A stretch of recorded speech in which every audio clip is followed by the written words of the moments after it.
Okay. So today's Chumash, it's an interesting Chumash actually. Let me go to it. We're starting a new parsha. So let's just get some sequence over here of things.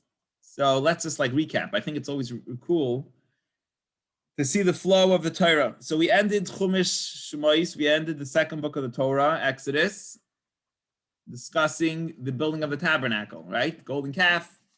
Jews then bring the tabernacle, the Mishkan, and in the beginning of the book of Leviticus, of Vayikra, we start talking about the sacrifices, the karbanas that they brought inside, the sacrifices that they brought inside this home that we had just built for Hashem. Following the sacrifices, the Torah tells us about the animals that are kosher and non-kosher. So first it tells us all about animals, what are needed for the temple. Then it follows that up with well, what about us eating animals? And that's allowed, and it tells us exactly what birds, what fish, what animals, what grasshoppers, all the kosher and non-kosher animals. And then it follows that up with which animals make us impure, carcasses of animals, impurities, and so on. Which animals make us impure, and which animals and how do they not make us impure. Finally, we talk about other impurities, very interesting other ways, continuing at that same subject, the idea of becoming impure. We continue along, and today we're going to talk about when a woman gives birth, that she becomes tamei, becomes impure. We'll learn about what that means. Again, it's not impurities like cooties or something like that. Maybe I'll explain. I heard a fascinating interpretation to them, but to this idea. But besides that, we're also going to learn about leprosy. So two very interesting, cool things we're going to learn about. We don't have leprosy today. We do keep a lot of the laws of how a woman becomes impure after she sees blood. Let's just talk about, we'll talk about that for a minute. Let me just talk about the blood situation for a moment. So as was once explained to me, I'd have to look it up again. But again, this class is not reasons for things. We learn more about the Torah saying, but when in general, when a woman has her period, she becomes tamei. And one of the explanations I heard once is that period is from ability to give birth, right? It's blood that was there that could have been a child, could have been a person. We also know when a male has an emission, also has the power to become a person. And it's a case of life. You're in touch with the power of life. And wherever there is, where is there impurity, holiness, when there is unholiness, when there is holiness there. It's actually a sign, a residue of holiness and life over there. So, and the same thing as childbirth. It's a very powerful experience. And post that time, the woman's impure. And how does that affect us today? What does that mean, impure? It means, for example, in a practical application for us today, which is not really what the Chumash is talking about today, but is a husband and wife separate. A lot of people explain this is a very healthy thing. The wife needs her space. It's a good time for them to separate from each other, but whatever, we're not getting into those reasons. But basically, we're going to talk now about what happens when a woman has a baby and she starts to bleed. And as we learned, you're not allowed to bring sacrifices and you're not allowed to go into the temple until you become pure. So let's see what's going on over here. Hashem spoke to Moshe saying, God speaks to Moses saying, tell the Jews, right? We just spoke about how to become impure from a carcass of a dead animal. There are other things that we're going to learn in this week's Parsha, which is actually a double portion. It's Tazria Mitzorah, that are going to talk about other items that can make a person impure. Isha Kisazriya, when a woman conceives, a woman has a baby, she conceives, the Yolda Zachar, and if she gives birth to a male, it's a boy, Mazel Tov, it's a boy. Vitama Shivas Yamim, she will be unclean. The blood she has is a sign of impurity. She'll be unclean for 7 days, as Rashi tells us, even if she does not see blood, ki may nidas devoisa titma. Just by the fact, so normally when a woman sees blood, she's impure for 7 days. That's the laws even today between a husband and a wife. The woman sees blood, the woman's considered impure, separates from her husband for a certain amount of days of impurity, a certain amount of days of purity, Tara, Tmeya, but we're not learning those laws now. But similar to the flow of the 7-day flow, even if the woman does not see blood, she just has the opening of the uterus by a baby coming out, automatically by the baby coming out is a 7-day period, and that the woman is considered tamei, impure during that point of time. That blood that she sees after, oh, right, it's very normal. It's a natural thing, actually. Women have blood after they have a baby. It's part of it. So she becomes impure for those 7 days. Now, Rashi adds, the Torah is telling us that it's not just if it's a baby born. If God forbid it's a miscarriage, right? A lot of times the miscarriages happen and the baby was a form of a baby, but when it came out, it's all like a juice, like a liquid. The woman is still impure. When the miscarried baby was once a baby in the mother's stomach, even though now it's coming out more like a liquid, since it was a baby that was inside her and it's now coming out, the mother still carries this ritual impurity of being impure. And she has to keep the rules and regulations of a woman who became impure. Now, Rashi addresses an interesting question. Rashi just points out a fascinating point. He says, why is it that the human being birth and impurity that's caused by a human being is spoken about after the animals? Why do we learn at first all about the animals? You know, which ones are kosher, which ones are not kosher, these birds. Why are people coming at the end? And Rashi tells us because if you look in the way Hashem created the world, that was the same exact system, right? That Hashem created everything first and human being was created last. Over there, I think Rashi told us, well, why did Hashem create human being last? And the Gemara or other places say that the reason is because it give a person humility, that they're last. They shouldn't make themselves a big shot, even though Hashem made them so powerful. They were made last in creation. It's a level of humility for the human being. It's also a level of, gives us also some, how much Hashem loves us, because Hashem prepared the whole world first and then just put us in a prepared world. But the bottom line is, only after we talk about kosher and which animals are impure and unimpure do we then go to talk about the birth of a human being, because the way Hashem organized it is that the human being comes after everything else is created. Now, the woman has this flow, as Rashi explains, it's a flow coming, the blood or the flow coming out of her, also expressing that her, when she has that period, I guess also the flow coming out, her bones become weak. Obviously it's sometimes painful depending on who it is. But anyway, when the woman has the baby and has that flow experience, the woman sits in impure for 7 days. And on the 8th day, we all know what we do with that baby boy. Yimol, Basar, or Lasai, we circumcise the baby boy. So 7 days, it's a separate law. It's nothing to do really, I don't think, with this topic. But the bris takes place on the 8th day. However, past the 7-day period, there's another 33-day period. Ushloishim yoim, ushloishis yamim, for the next 33 days. Teisha v'dmei tahara. The woman may still be bleeding, right? I think it takes a lot of times women after 7 days, there's still blood coming out. That next 33 days post the 7-day period, which means it's going to reach the 40 days, that blood that comes out during the 7 days, that's considered impure blood. The blood that comes out after the 7-day period, the next 33 days, that is pure blood. That's not considered impure blood. However, so she will go to the mikvah at the end of the 7-day period. Once she finishes having her blood for 7 days, she will then could go that night or that next day, whatever, she can go to the mikvah. However, and then the blood, and then the blood that comes after for the next 33 days, that comes after that point in time, the next blood that comes, okay, post that time, that's not blood that's making her impure. However, she's not pure yet. She still has the original 7-day blood for 33 days. She has to await. Teshav, it's made tahara. She has to await with that impure state from the first 7 days. She's not allowed to touch anything holy. She cannot touch sacrifices. She cannot enter the mikdash. She cannot enter the Beis HaMikdash.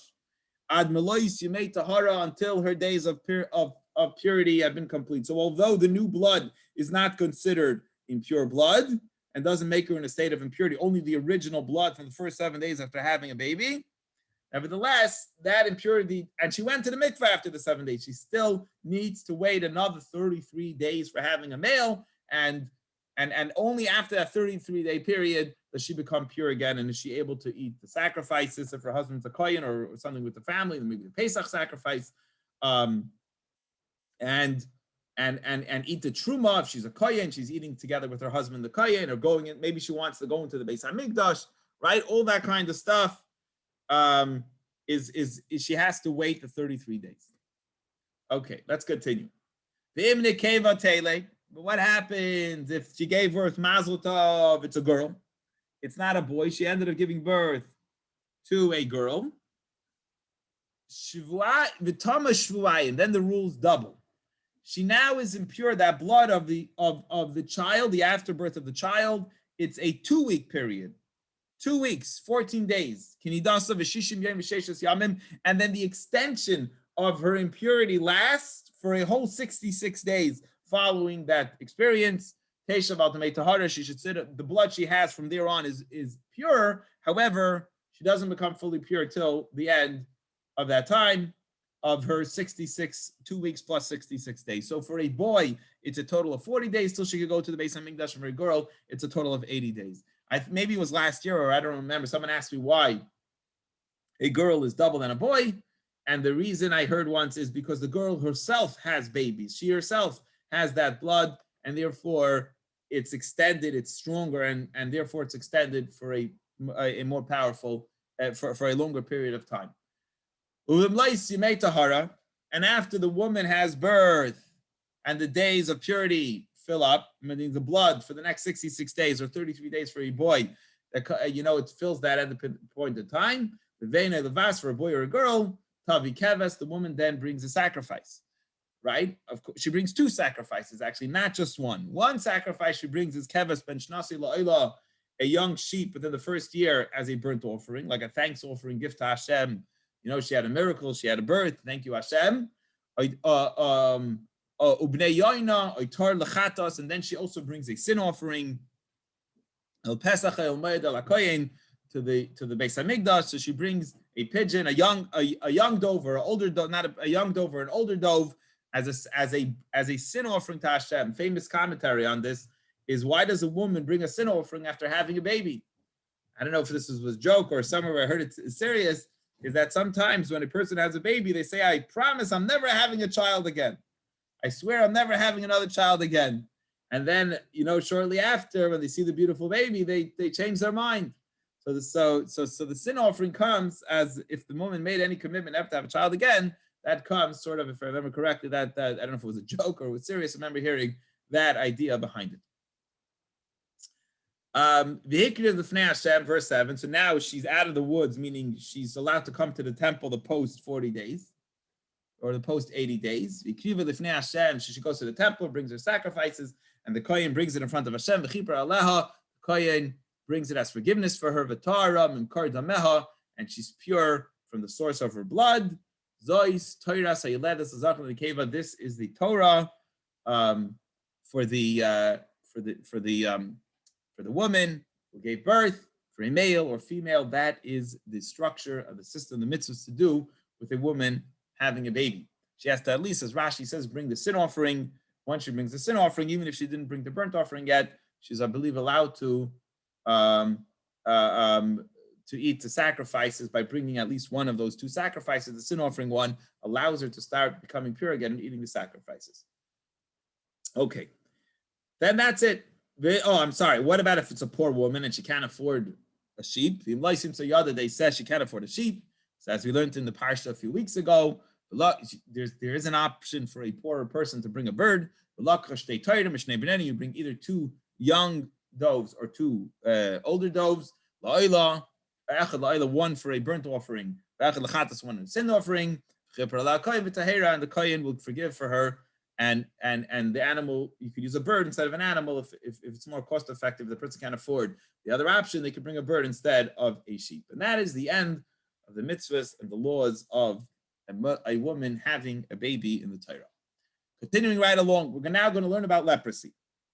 Okay, so let me explain some things about leprosy. Okay, just to make it easier, just to give you a little overview, because it gets like it almost sounds like a doctor's book over here. What they do with a person that has leprosy. So first of all, in the olden days, leprosy would come for a number of reasons. Specifically, if somebody gossiped about another person, they would break out in a physical ailment. Okay, you would break out an actual, a physical ailment, and you would have blotches on your skin, like you look like you have warts or whatever. It's like a whitish, thing. It could be pinkish too, and you break out in these different kind of blotches on your skin, and that is the punishment. People were sensitive, like today. I guess maybe when you speak so much gossip, you're not sensitive anymore. You build an immune system to it, so saras doesn't work. But back in the days where people were much more holy and sensitive people, when they would, God forbid, speak negative about another person and various other sins, their actual body would physically break out with a kind of an ailment, a medical ailment, which is not curable by medicine, but which they would then have to be, they would become impure. It's another way a person could become impure. They would be excommunicated from the community. They'd have to wait till it goes away, and then they would come back inside once it was done. We're going to learn also that can actually even go in your clothes. It can even go in your house, and then they would have to rip up the clothes or get rid of the bricks of the house or get rid of the whole house, depending on how much was there. But we're going to start first with learning about the sickness, the spiritual sickness that you break out with this leprosy on your physical body. We're going to learn that there are 4 shades of white. So the Kohen would have to go to Kohen school, and he'd have to learn about leprosy. Now, it was specifically a Kohen. You couldn't be this medical doctor unless you were the Kohen was the deciding factor. So was the person who would be the authority to make this decision if you had leprosy or not, because it could be confused. Maybe, God forbid, the person has cancer instead of having leprosy. How do we know what the blotch is on the person? Maybe they have something else. Maybe they got burnt. Maybe it's a burn. How do we know what it is? So the Kohen would learn, become an expert, go to college, go to classes, and get a degree in expertise, perhaps, on leprosy, and then he would make a decision. And this is what we learned. This is what the Torah would say. There are 4 kinds of white. Okay? One kind of white is what we're going to call in Hebrew Baheres. Okay? There's 2 names. One is called Baheres, and one is called Se'es. Okay, and Baheres has 2 shades, and Se'es has 2 shades. So the whitest, there's a total of 4 shades of white. Baheres is a white color; they're all white. Okay, and Baheres looks like white snow, clean white snow that fell out of the sky. It's a pure white. That is the whitest shade of white in our 4 shades of white. It's like you're going to medical school. You want to identify what it is. So is a white that look like white snow. That is the clearest white, the shiniest, the hardest white color. Then we have something called Se'es. Se'es, shade 1 of Se'es, is wool. It's like a baby lamb that has wool. The white of that wool is obviously very white. It's a little darker than the white. It's not as white as white snow. It's another shade darker than white snow, and it looks like white wool of a baby animal. Okay, next shade, number 3. After Pesach, there was a big mess in the Beis Hamikdash. They would clean it up, right? They would have a lot of blood there from all the Pesach sacrifices that were brought. They would use a soap. They would use a whitewash. I don't know what it was made out of, but they would use some kind of whitewash, and they would clean everything up. The color of that whitewash that was used to clean the temple was 1 shade darker than the wool. So far we have snow with a shade white darker. We have wool, baby wool. The shade darker we have whitewash. And finally, the darkest one is on the egg. There's a membrane. When you open your egg, there's a membrane around the egg, and that is also white. And that white is 1 shade darker even than, they're all white, but they're 1 shade darker than the white of whitewash. So we have snow, baby wool, whitewash, and the membrane of the egg, and those are the 4 shades of white that make up these things.